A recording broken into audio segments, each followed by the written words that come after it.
हम आज बात कर रहे हैं कि भगवान गणेश की कृपा से वास्तु की समस्याएं कैसे दूर हो सकती हैं।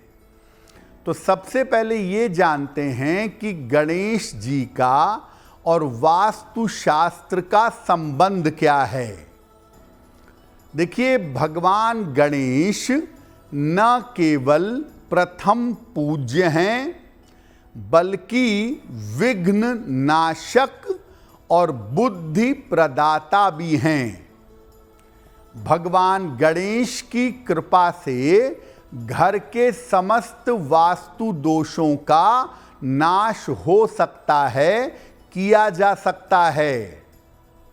घर के मुख्य द्वार, पूजा स्थान, रसोई घर और आपके ऑफिस के, आपके कार्य स्थल के वास्तु दोष गणेश जी की मूर्ति के प्रयोग से नष्ट हो सकते हैं। आपको सिर्फ ये जानना पड़ेगा कि भगवान गणेश की कैसी मूर्ति का प्रयोग किया जाए, किस रंग की मूर्ति का प्रयोग किया जाए और कहां प्रयोग किया जाए जिससे आपको लाभ हो।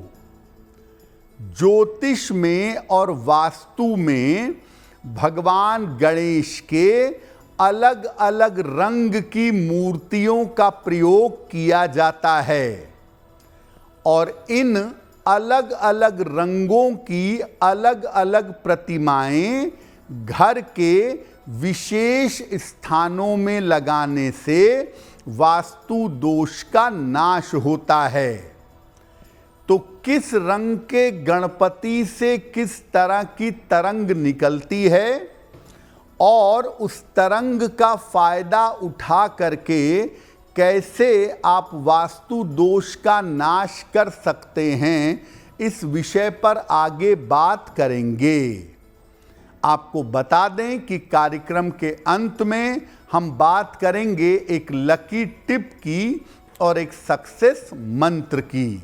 अब आप अपने घर में वास्तु दोषों को दूर करने के लिए और घर में शुभता लाने के लिए गणेश जी की अगर स्थापना करते हैं तो इसके नियम क्या हैं।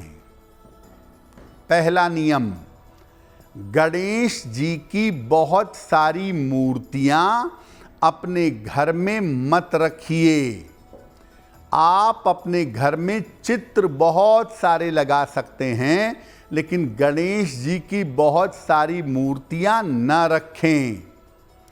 पूजा स्थान पर एक साथ गणेश जी की 3 मूर्तियां कभी मत रखिए। गणेश जी की वही मूर्ति अपने घर में स्थापित करिए जिसमें उनकी सूंड बाईं तरफ हो। मूर्ति की ऊंचाई 12 अंगुल से यानी आधे फीट से ज्यादा ना हो तो बेहतर होगा। पीले रंग के गणपति सबसे ज्यादा उत्तम माने जाते हैं। पीले रंग के गणेश जी की मूर्ति हो तो सबसे ज्यादा बेहतर होगा। आप नियमित रूप से गणपति की पूजा करें और उनसे प्रार्थना करें। आपके घर की नकारात्मक ऊर्जा दूर होगी और घर के वास्तु दोष दूर होंगे। लेकिन गणेश जी को कभी भी तुलसी दल अर्पित मत करिए, कभी भी तुलसी के पत्ते न चढ़ाएं। अब आपको बताते हैं कि भगवान गणेश की कृपा से वास्तु दोष कैसे दूर किया जा सकता है। बच्चों के पढ़ने की मेज पर या बच्चों के कमरे में पीले रंग की या हल्के हरे रंग की गणेश जी की मूर्ति लगाइएगा। ढेर सारे गणेश जी की मूर्तियां एक जगह मत रखिएगा। एक स्थान पर केवल एक मूर्ति रखिएगा। अपने बेडरूम में भगवान की प्रतिमा बिल्कुल न रखें और गणेश जी की प्रतिमा बिल्कुल मत रखिएगा।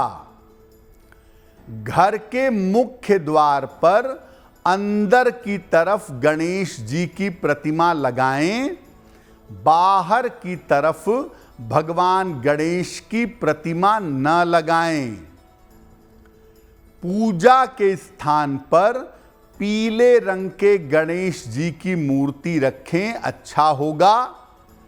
और रोज सुबह भगवान गणेश को पूजा में दूर्वा यानी दूब घास अर्पित करें। घर में तमाम गणेश जी की मूर्तियां न लगाएं। अगर गणेश जी से ज़्यादा प्रेम है तो गणेश जी के चित्र लगाएं, या जगह जगह पर ओम लिख करके आप लगाएं तो उससे भी उतनी ही शुभता प्रकट होगी।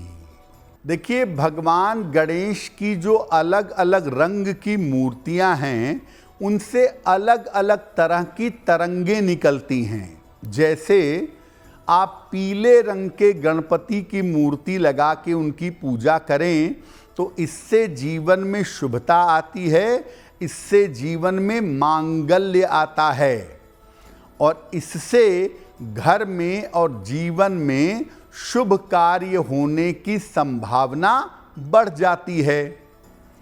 अगर आप हरे रंग के गणपति की पूजा करते हैं तो इससे आपका मन एकाग्र होता है, आपकी चिंताएं दूर होती हैं और आपका डिप्रेशन समाप्त होता है। नीले रंग के गणपति की मूर्ति सामान्य स्थितियों में प्रयोग नहीं करनी चाहिए।